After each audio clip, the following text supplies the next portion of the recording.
The business report on the Afia Business Morning. I'm Nnamdi Obaya. Now, one of the 10 poles of the Peter Abba campaign was to provide water in 180 days, a feat that the government has excelled at in effort, but has had hiccups in execution, particularly for last mile reticulation. Now, there are many factors outside the government's power that have hampered this last leg, but one more may just have been added. Recently, Water Supremo and Enugu State Special Project Advisor on Water, Andreas Gebauer, out of the blue, announced his resignation, and this has sparked a lot of controversy. Why did he resign? What were the issues? What happened? And how does this affect the completion of the project? To discuss all this, Afia Chief Correspondent Nathalie Ukwu joins me in the studio now. Good morning, Nathalie. Good morning, Nnamdi. Good to have you here. I mean, great to have you here. It's only fitting I should have you here, being that you're probably the first person to interview him when he came to Enugu on the water project. I know it was very, I remember even getting that interview was a bit hard. It required lots of tracking and following. Actually, before getting to him. I mean, actually getting to him. Yeah, getting to him and then getting that interview done was one of the easiest things. Getting him. I was expecting like a lot of pushback and a lot of, I have a meeting, maybe we can schedule. But the hard part was just getting to him. And it just happened. It was like, it just happened. So, I mean, he was here from the beginning. He was here from the during, post-campaign work on water. He was there for the water day, everything. Yeah. And all of a sudden, with no warning, no hints, I mean, if there was anything happening, they must have kept it very well in-house because nobody knew of any friction. There were no messages, no coded tweets, no Facebook posts, no newspaper articles, nothing. And then he just wakes up and goes. I mean, let me start from there. Did it come as a shock to you that he just left? I think what was a bigger shock to me was the fact that when we had the Commissioner for Water Resources on the morning show, Dr. Felix Namani, he said that he was not aware that Andreas had resigned, that Andreas, in fact, had not resigned, and Andreas was present at an engagement they had just the previous day. So yes, the two situations did shock me, but hearing that he was not aware, I started to ask him over and over again, why would Andreas file his resignation on social media and not to your ministry? And I asked another critical question. I asked him, how was your working relationship with Dr. Andreas Gebauer? Were you upset that maybe he wasn't following due process, judging by the fact that 20 water corporation workers were relieved of their duties sometime last year, and then later reinstated by the state governor? So did you feel like he was making unanimous decisions without the ministry? But there was that, he kept on saying that him and Andreas are friends, that they get along. But at the most critical career-changing time, he leaves, and you still insist, you still maintain that he's not there. But there's something I need to ask here. Andreas was put in charge of the water corporation. Because I remember then when I approached Dr. Namani, and I was like, no, we should go straight to Andreas, that he's in charge of the water corporation. So that he's water resources, it's the whole ministry, but that the water corporation is just one agency, that we should go directly to him, he's the one that would. So I don't know if, you would have an issue with the head of an agency getting rid of workers that he doesn't need, because they're not working for the commissioner. Right. They are working directly for him, and if they are, not doing anything. If you look at Enugu State, you would recognize that there are similar issues such as this in the state, and it cuts across ministries. I think I can think that coming to mind. I have two ministries, but let's focus on water today. Okay. Let's focus on water. Okay, we won't talk about culture and tourism, but go on. Well. So let's talk about water, right? I didn't say that, you did. No, so let's talk about water. You have the SPA to the governor on water and waste being by the governor's side during a lot of the exercises. You have him being in charge of the water corporation.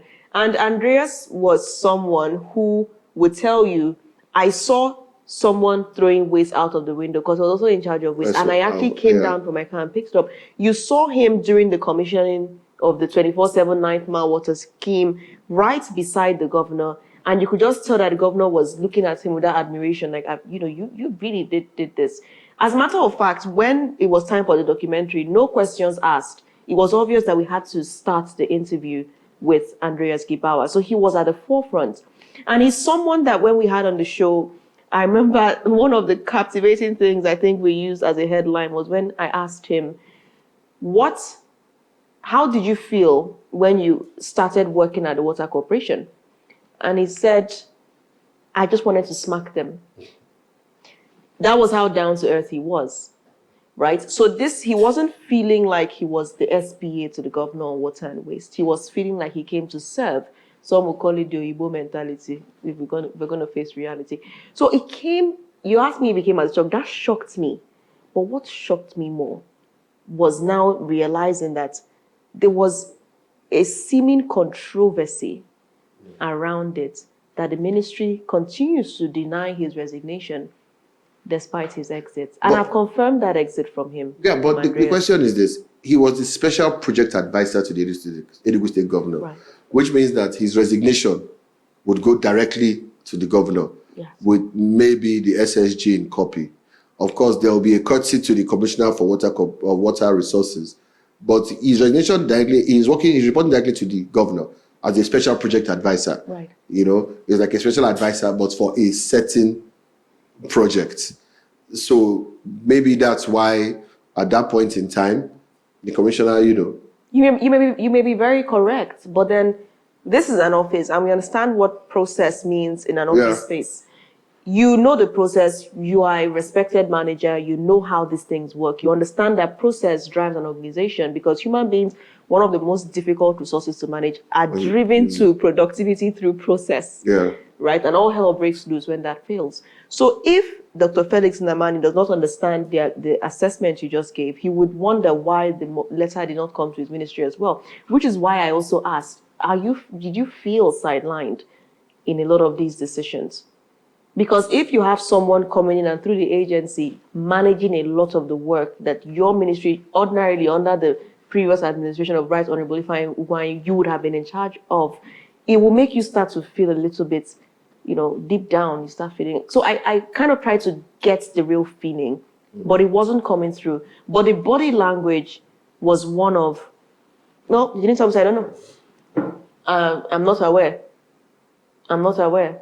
And up until this moment, we're yet to receive any other communication from Andreas. The person of Andreas does not strike me as someone who would not want to get let's move and neither does the Commissioner for Water Resources. So let's move. They all seem to be working towards one goal, which is why they've shocked me in different capacities. That's why I want to move away from two of them and bring the question elsewhere.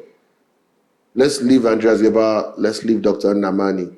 Why hasn't the office of the governor of Enugu State put out a formal...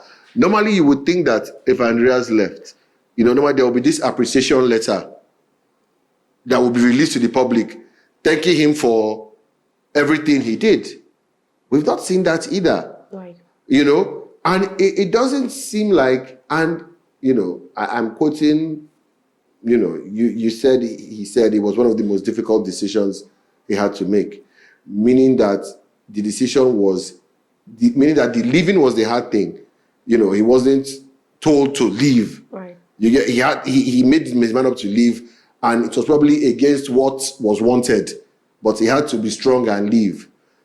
So why haven't we seen that communication from Government House either? I mean, if the Ministry of Water Resources generally should represent or speak. No, but in this case now, we're talking of an SPA, who's like an SA or an SSA. Exactly. Reporting directly to the governor. So this should come from either the office of the SSG, yes, or the office of the governor. And we've not seen any of that. That's quite true. Well, I mean, I wouldn't be able to answer that. I would not be able to answer that. But I know that the Commissioner for Water Resources, if he comes on this program and he says water will be delivered in 180 days, you can as well say Enugu government says water will be. So he represents Enugu government. Same thing with Andreas. I guess he also will speak for the government. So we can decide to make that selection. I'm just saying that if his resignation was sent to anybody, it would be to the governor. I think on all SAs, SPAs, SSAs work directly with the SSG. Why is there not a letter? The question, I think, now coming out saying thank you for your service. The question now should also be, Is there a resignation letter? Well, Or is there an emotional post on social media?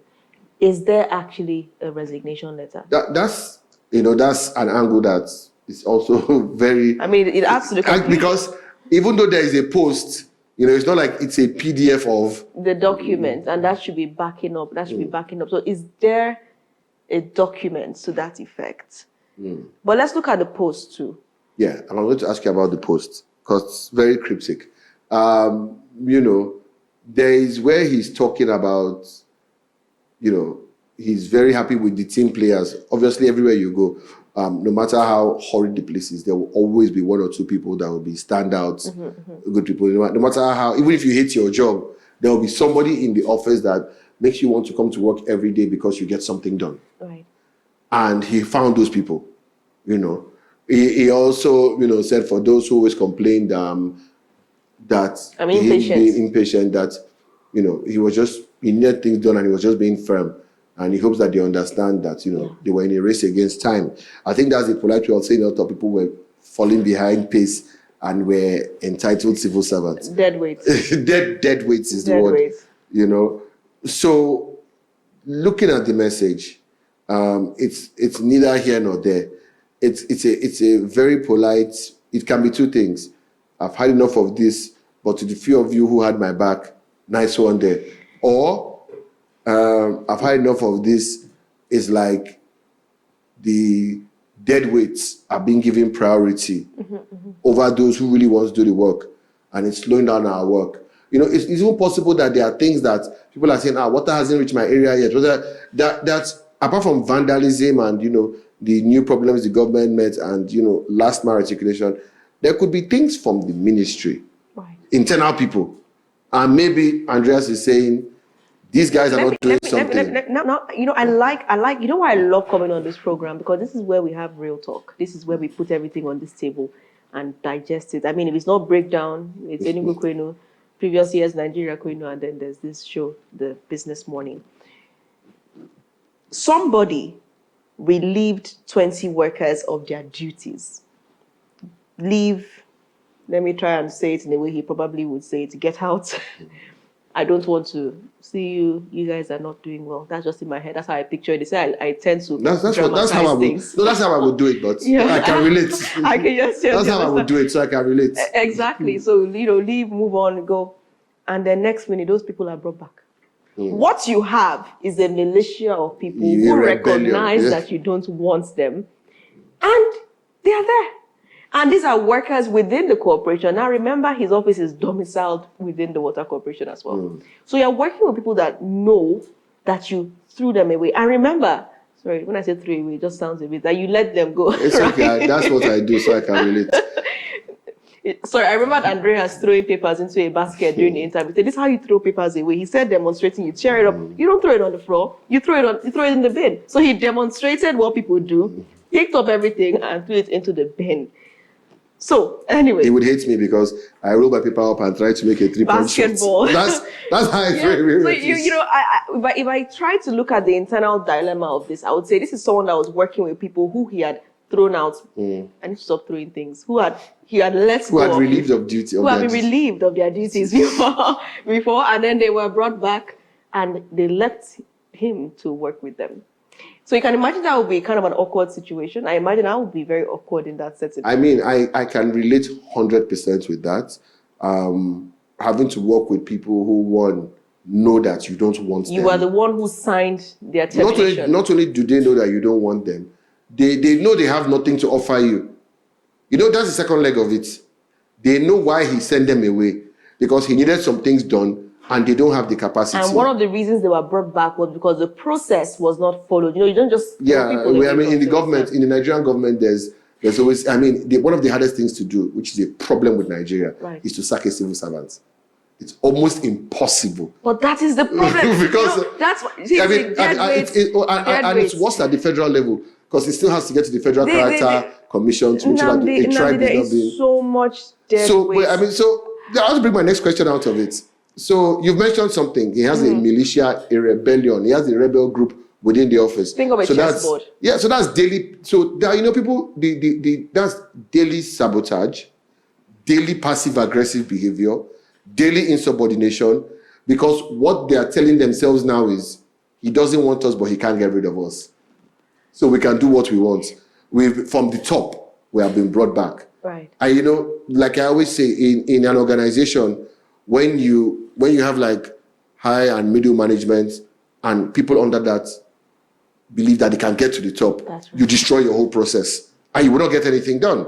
What you have is people who every time they have a problem, they jump. Is it possible that, I know that in every ministry now, every government place, it's not exactly the governor, but Enugu State stakeholders. And once, that's why Nigerian government, once you have connections with the stakeholders, right, you basically have connections with the board of directors. Exactly. Do you think that politicians, party members could have been part of his problem? And definitely I think so too.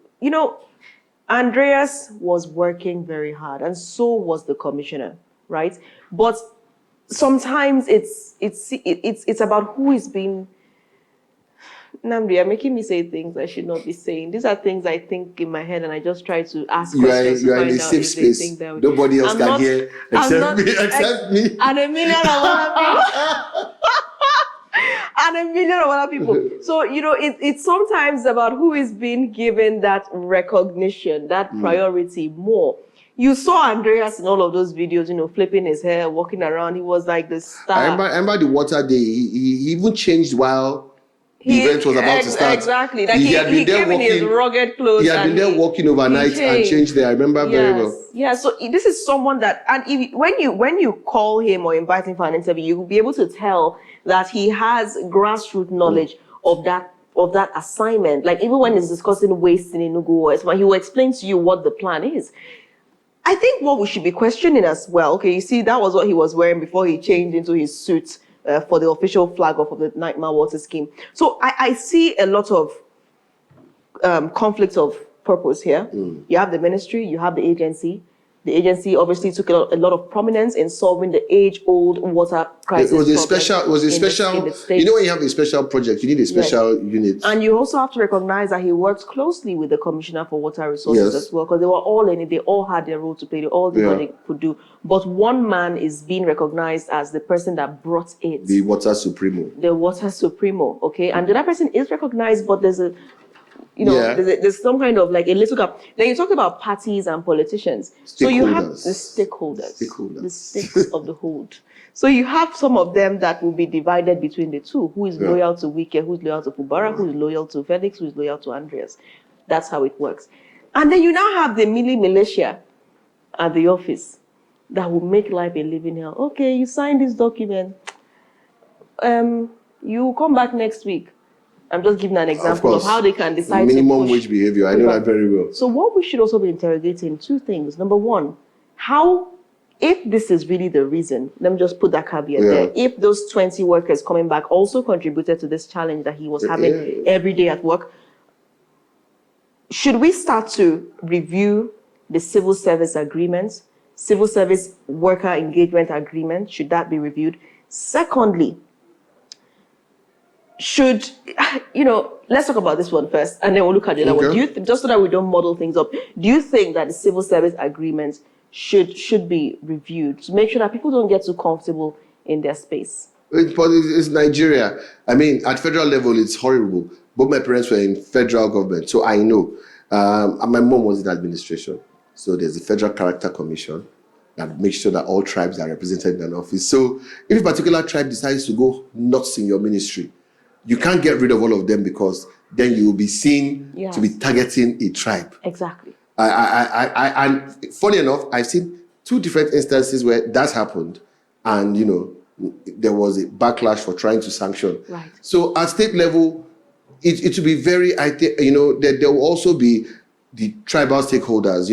Most people think of the Southeast as one big Igbo block. Not that even within Enugu, you have Nkanu, you have Nsuka. You have Udi, they have Nike, they have Ogu. They are very different people within Enugu, and those things still play a role within politics. Yes. But do you think that this now, there's always a perfect storm of different things happening, and then you create the perfect storm for Andreas in the office? Do you think that at some point some of these stakeholders may have been able to cause friction between the SPA and the commissioner, the SPA and the governor, the commissioner and the governor, or the SPA, the commissioner, and the governor simultaneously. It is very, very, very possible. It is very possible. Because there are people that their job in life is to ferment trouble. Oh, yeah. So I don't want peace, I want problems. Yes. That's their mantra. With the nicest smiles. All they need, let me smile while I'm saying it, all they need is just the slightest bit of information that there's problem. And they're going to jump in there and they're going to escalate that situation. Now, the second question, what does this mean for the future of the Enugu Water Project? Because this is someone that understood it, the nitty-gritty. Yes, the Commissioner for Water Resources as well, he does that, he has that knowledge. But there are connections that Andreas also had, especially to Austria, bringing in all of those people. You know, what does it mean if he truly has resigned? Because now even the resignation is in contention, right? So, you know, what does it mean? What do you think that means? Do you think it's a condition?